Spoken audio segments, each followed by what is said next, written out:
Well, this is what I've worked out for Blaze. I make him stand at his bucket, and I tether him in, and then I put it down, and he has to stand calm. He can't be all crazy. I've already got a calmer horse for it. And then I given old Hank a little more room. I used to feed him right there. Now I give him a little more room where he doesn't feel pressured. So he tried to hold his own. He tried to hold his own. But he's not going to. And now see how calm it is? Nobody's all crazy. Notice I've got the lid open to the oats, and it's not, he's not in there thrashing about and being violent. Then I let him finish up. When he's all done, I wait for Hank to get all done, and then I untether him. He'll pull on that lead rope every now and then, not a lot. Okay.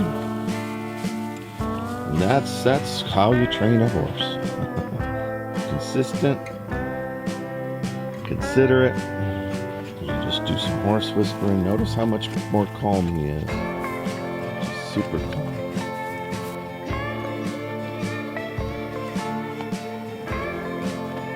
And I give him a little brushing while I do that. We'll put the camera down while I brush him.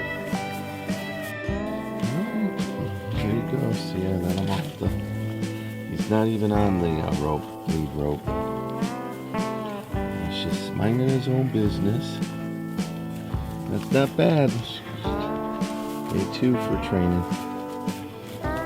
Now he'll go over and pasture Hank. Hank's all done. Joke's on him. You should eat your own. Those cattle will come right up. These little guys will come right up here and eat all your stuff. Is there anything left you want? There's water here. Look at them. They're all coming for your oats. Blaze, you sure you wanted to go bother old Hank? Old Hank, come drink his water. Teach him a lesson. He's just being nosy now, giving you a hard time. Yeah, that thing on your leg worked. It fell down, but it's working, isn't it? Your limp's a little better than it was. Come on over here, buddy. There's some water. It's just to wash it down to get you to the stock tank. I got a ration of water. Running low. There, better? Alright, good deal. See, Blaze, you should have minded your own business. There's some water right here.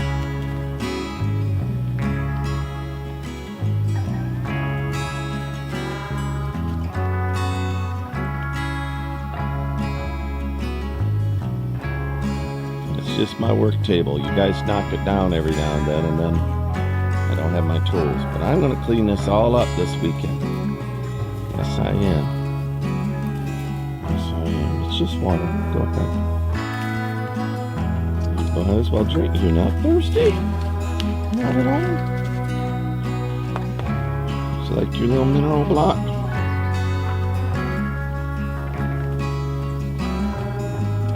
You know, I'm not hearing his wolf teeth grinding anymore. I think a couple of days out in that pasture has worn them down.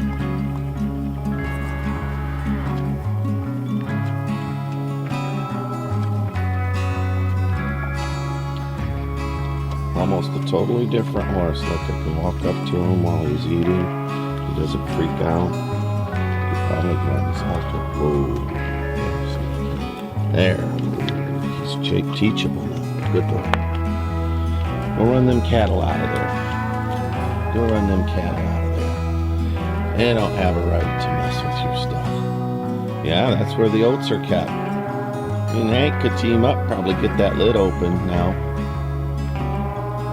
No sense in that.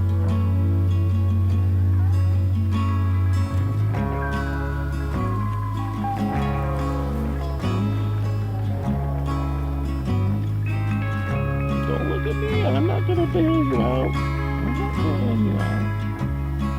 You picked a fight with a bigger guy. All right. Peace and tranquility on the farm.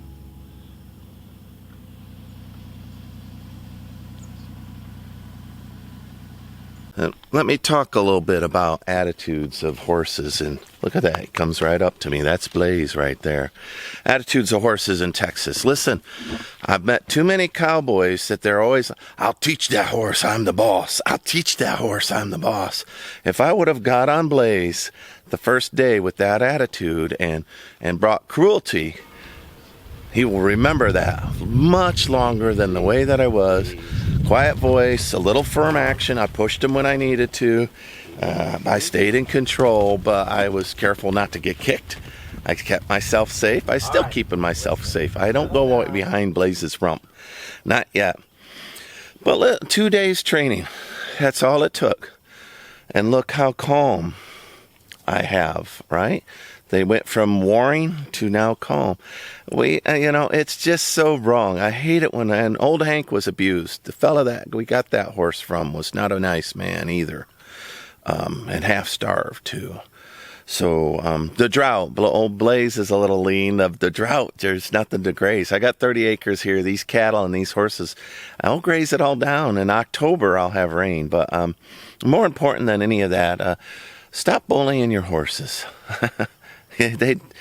They'll respond just as well to kindness. They're food driven. A little bit of food, a little bit of control. Listen, I didn't have to fight Blaze to put that halter on, and now I can grab him. He doesn't step away from me anymore. Old Hank, I don't even put a halter on him. Looky. See, he was skittish too when I first got him. If I walked out with a cowboy hat, he'd run away, and now he'll wait for me. I don't have them trained to come when they call. I gotta entice them, but I'll work on that. I've got a house that I'm building and not enough time. And then with old Blaze, I'll start getting on him. But really, I wish that cowboys here in Texas would drop that whole bravado, mean-spirited vibe. I get a lot farther, a lot faster without bowling a horse. I don't know what he weighs, but he's one solid hunk. Blaze, how much you weigh? He's over 1,000 pounds. He's a big horse. He's a big horse. Look, I'm walking up to him while he's in the field. Right? He could run away from me right now. He's still thinking about it. But no, he's going to stay there. And I could have grabbed that halter and brought him up and saddled him. Same with old Hank here. So now they'll follow me around. Look, he's going to trust me enough to follow me around. So, in fact, I'll give him another little scoop of oats and see how that goes off the leash. We'll find out right now. But a little kindness, cowboys. Drop that tough guy attitude. It's lame in your own home, and it's lame to raise horses that way. A little kindness, a little rope, a little control. But we'll see. When I'd open this box, he would run over here and just act crazy. Let's see if he'll act crazy. I got him over my shoulder. He's coming. Let's see if I can get right there. Stand right there. If I can get him to stand by his thing. First day or so, I couldn't control him with that. He's still pacing. Hey! He's not, and I don't have him trained yet. He's off leash. Come on. Stand by your bucket. Stand by your bucket. Good, Blaze. Stand by your bucket. Yeah, I didn't get run over. He's still pacing. But it wasn't like before where he's willing to clip me to get oats. And I'll give him a little bit more, and old Hank a little bit more. Not a lot. I don't want him fighting over it. I just want him to eat it. And anyway, that's how you train a horse, everybody. And then I will do rope work with Blaze. I'll walk him around, get him comfortable on that, put a saddle on him, get him used to saddling up again. All those things, see. Build a relationship with your horses before you try to build a demand, right? Think about it. If I grab you, snatch you out, you don't even know me, mean you around with my cowboy hat, whip you with a rope, then climb on top, ride you like I own you. Well, It's not that. Horsemanship's relationship.